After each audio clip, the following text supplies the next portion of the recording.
এই মুহূর্ত পর্যন্ত হাতে আসা আন্তর্জাতিক গুরুত্বপূর্ণ সংবাদসমূহ। শুরুতেই সংবাদ শিরোনাম। দুটি মার্কিন ডেস্ট্রয়ার সহ 4 জাহাজে হামলা হুতিদের। এবার জানিয়ে দিব ইসরায়েলকে কঠোর হুঁশিয়ারি ফিলিস্তিনি গোষ্ঠীর। এরপর জানিয়ে দিব ইসরায়েল ফিলিস্তিন ইস্যুতে নিরাপত্তা পরিষদকে পণবন্দি করেছে আমেরিকা, জাতিসংঘে রুশ রাষ্ট্রদূতের মন্তব্য। জানিয়ে দিব ন্যাটো জোটে যোগ দিতে ইউক্রেনকে অবশ্যই রাশিয়াকে হারাতে হবে, প্রেসিডেন্ট জেলেনস্কির মন্তব্য। এবং সর্বশেষ জানিয়ে দিব হামাসের হামলা, নেতানিয়াহুকে জিজ্ঞাসাবাদ ইসরায়েলি তদন্ত সংস্থা। শুনছিলেন সংবাদ শিরোনাম, এখন বিস্তারিত।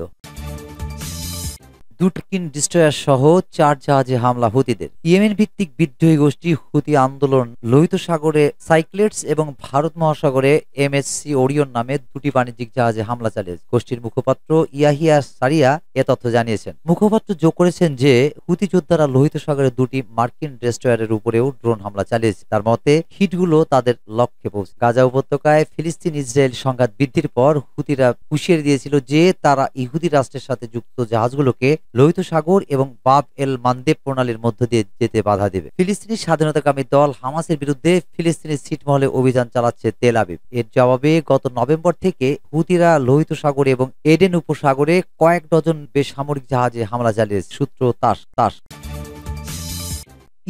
কঠোর হুঁশিয়ারি ফিলিস্তিনি গোষ্ঠীর। মিশরের সীমান্তবর্তী শহর রাফায় হামলার ব্যাপারে ইসরায়েলকে কঠোর হুঁশিয়ারি দিয়েছে ফিলিস্তিনের স্বাধীনতাকামী সংগঠন হামাস। দলটির সিনিয়র নেতা ওসামা হামদান এ হুঁশিয়ারি দিয়েছে। বৃহস্পতিবার 2রা মে নিউ ইয়র্ক পোস্টের এক প্রতিবেদনে এ তথ্য জানানো হয়েছে। হিজবুল্লাহ সমর্থিত লেবাননের আলমানার টিভিতে তিনি বলেন, শত্রুরা রাফায় স্থল অভিযান চালালে আলোচনা বন্ধ হয়ে যাবে, কেননা প্রতিরোধ আন্দোলন গোলাগুলির মধ্যে কোনো আলোচনা করে না। হামাসের এই নেতা বলেন, তাদের প্রতিরোধ সক্ষমতা এখনো উচ্চ পর্যায়ে রয়েছে, দারুণ অবস্থায় রয়েছে প্রতিরোধ আন্দোলন। এছাড়া ইহুদিবাদীদের এলিট ব্রিগেডগুলো এখন গাজা উপত্যকায় ধরাশায়ী হয়েছে। তিনি বলেন, ইসরায়েল তাদের সক্ষমতা নিয়ে বাজি ধরেছে, অন্যদিকে প্রতিরোধ আন্দোলন তাদের প্রস্তুতি নিচ্ছে। গত 7 অক্টোবর দক্ষিণ ইসরায়েলে প্রবেশ করে নজিরবিহীন হামলা চালিয়ে 1200 ইসরায়েলিকে হত্যার পাশাপাশি প্রায় 250 ইসরায়েলি ও বিদেশি নাগরিককে গাজায় বন্দী করে নিয়ে আসে হামাস। একই দিন হামাসকে নির্মূল এবং বন্দীদের মুক্তি নিশ্চিত করতে ফিলিস্তিনি স্বাধীনতাকামী এই সংগঠনের বিরুদ্ধে যুদ্ধ ঘোষণা করে ইসরায়েল। গত নভেম্বরে 7 দিনের যুদ্ধবিরতি চুক্তির বিনিময়ে 110 ইসরায়েলি বন্দীকে হামাস মুক্তি দিলেও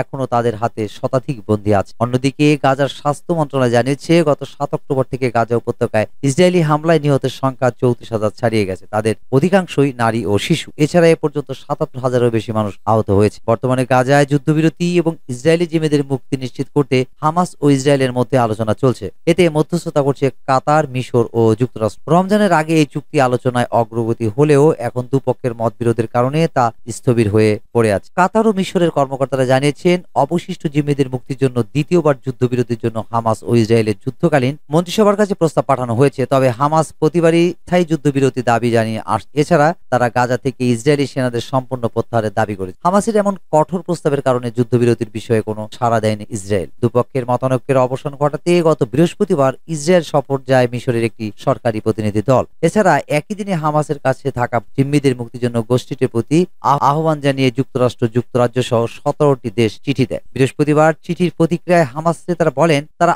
আন্তর্জাতিক চাপের কাছে মাথা নত করবেন না। এর কয়েক ঘন্টা পর তারা আবারও বলেন, ফিলিস্তিনের জনগণের আকাঙ্ক্ষা ও অধিকারের সঙ্গে সঙ্গতিপূর্ণ যে কোনো প্রস্তাবকে স্বাগত জানাতে প্রস্তুত হামাস। ফিলিস্তিন ইস্যুতে নিরাপত্তা পরিষদকে পণবন্দি করেছে আমেরিকা, জাতিসংঘে রুশ রাষ্ট্রদূতের মন্তব্য। ইসরায়েল এবং ফিলিস্তিনের মধ্যকার সংঘাতের প্রেক্ষাপটে জাতিসংঘ নিরাপত্তা পরিষদকে পণবন্দিতে পরিণত করেছে আমেরিকা। মধ্যপ্রাচ্যের বিষয়ে জাতিসংঘ নিরাপত্তা পরিষদ যে নীতি অনুসরণ করে, আমেরিকার মধ্যে তার কোনো প্রতিফলন নেই। জাতিসংঘে নিযুক্ত রাশিয়া রাষ্ট্রদূত ভ্যাসিলি নেবেনজিয়া গত বুধবার জাতিসংঘ সাধারণ পরিষদের অধিবেশনে এসব কথা বলেন। জাতিসংঘের পূর্ণাঙ্গ সদস্য পদ লাভের জন্য সম্প্রতি ফিলিস্তিনের পক্ষ থেকে যে আবেদন জানানো ছিল, তাতে মার্কিন সরকার ভেটো দেওয়ার পর বিষয়টি নিয়ে গতকাল সাধারণ পরিষদে বিতর্ক হয়। সেখানে রুশ রাষ্ট্রদূত বলেন, ফিলিস্তিনকে জাতিসংঘের পূর্ণাঙ্গ সদস্য করার ব্যাপারে আলজেরিয়ার তোলা প্রস্তাবে আমেরিকা যে ভেটো দিয়েছে, সেটা ছিল অত্যন্ত দুঃখজনক ঘটনা। নিরাপত্তা পরিষদের অন্য সদস্য দেশগুলো এই বিষয়ে যে নীতিগত অবস্থা নিয়েছিল, আমেরিকার মধ্যে তার কোনো প্রতিফলন ছিল না। প্রকৃতপক্ষে গত 6 মাস মার্কিন সরকার মধ্যপ্রাচ্য ইস্যুতে জাতিসংঘ নিরাপত্তা পরিষদকে পণবন্দিতে পরিণত করেছে। অবরুদ্ধ গাজা উপত্যকায় ইহুদিবাদী ইসরায়েলের আগ্রাসন প্রসঙ্গে ভ্যাসিলি নেবেনজিয়া বলেন, সহিংসতা শুধু সহিংসতাকেই ডেকে আন। এই দুষ্টু চক্রকে একমাত্র ভেঙে দেওয়া সম্ভব নিঃশর্ত যুদ্ধবিরতির প্রস্তাবে রাজি হওয়া এবং রাজনৈতিকভাবে সমস্যার সমাধানের জন্য কার্যকর আলোচনায় বসার মাধ্যমে ইসরায়েল এবং ফিলিস্তিনের মধ্যে শান্তি প্রতিষ্ঠার জন্য অবশ্যই কিছু পরিস্থিতি তৈরি করতে হবে, যার মধ্যে জাতিসংঘে ফিলিস্তিনের পূর্ণাঙ্গ সদস্য পদ একটি। অবৈধ ইহুদিবাদী ইসরায়েল রাষ্ট্র প্রতিষ্ঠার পর 1949 সালে জাতিসংঘের পূর্ণাঙ্গ সদস্য পদ লাভ করে, কিন্তু আজ অবধি ফিলিস্তিন পর্যবেক্ষক রাষ্ট্রের মর্যাদা ছাড়া বেশি কিছু পায়নি। 2011 সালে পূর্ণাঙ্গ সদস্য পদের জন্য আবেদন করলেও তা এখনো গ্রহণ করা হয়নি। সূত্র পার্টস টুডে।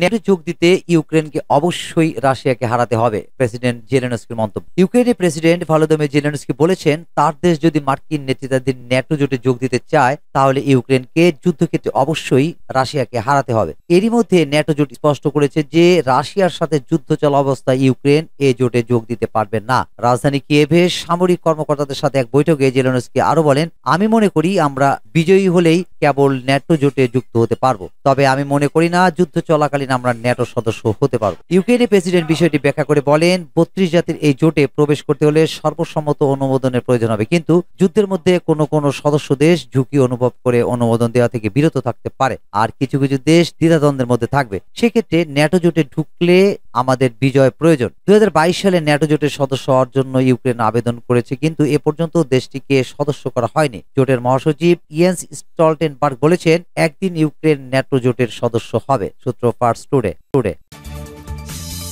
হামলা, নেতানিয়াহুকে জিজ্ঞাসাবাদ ইসরায়েলি তদন্ত সংস্থার। ফিলিস্তিনের রাজনৈতিক গোষ্ঠী হামাসের যোদ্ধারা গত 7 অক্টোবর কিভাবে ইসরায়েলের ভূখণ্ডে হামলা চালালো সে সম্পর্কিত তদন্তের অংশ হিসেবে ইসরায়েলের প্রধানমন্ত্রী বেনিয়ামিন নেতানিয়াহু এবং রাষ্ট্রটির স্থল, বিমান ও নৌবাহিনীর প্রধানদের জিজ্ঞাসাবাদ করেছে ইসরায়েলের সরকারি তদন্ত সংস্থা খবর রয়টার্স। জিজ্ঞাসাবাদের জন্য বুধবার তাদেরকে তদন্ত সংস্থার কার্যালয়ে তলব করা হয়েছিল। সেই তলবে সাড়া দিয়ে কার্যালয়ে উপস্থিত হয়েছিলেন তারা। সামাজিক যোগাযোগ মাধ্যম ফেসবুকে এক পোস্টে তথ্য জানানো হয়েছে ইসরায়েলের সরকারি তদন্ত সংস্থার প্রধান মাতানিয়াহু এঙ্গলমানের দপ্তর থেকে। গত 7 অক্টোবর গাজার উত্তরাঞ্চলীয় ইরেজ সীমান্ত দিয়ে ইসরায়েলের ভূখণ্ডে ঢুকে হামলা চালায় হামাস যোদ্ধারা। তাদের হামলায় নিহত হন 1200 জন মানুষ। জবাবে ওই দিন থেকে গাজায় অভিযান শুরু করে ইসরায়েলের প্রতিরক্ষা বাহিনী, যা এখনো চলছে। সেই অভিযানে ইতিমধ্যে প্রাণ হারিয়েছে 34,000-এরও বেশি মানুষ। বস্তুত হামাসের 7 অক্টোবরের হামলা ছিল ইসরায়েলের গত 75 বছরের ইতিহাসে সবচেয়ে ভয়াবহ হামলার ঘটনা। ইসরায়েলি বাহিনী অভিযান শুরুর পর মাতানিয়াহু এঙ্গলমান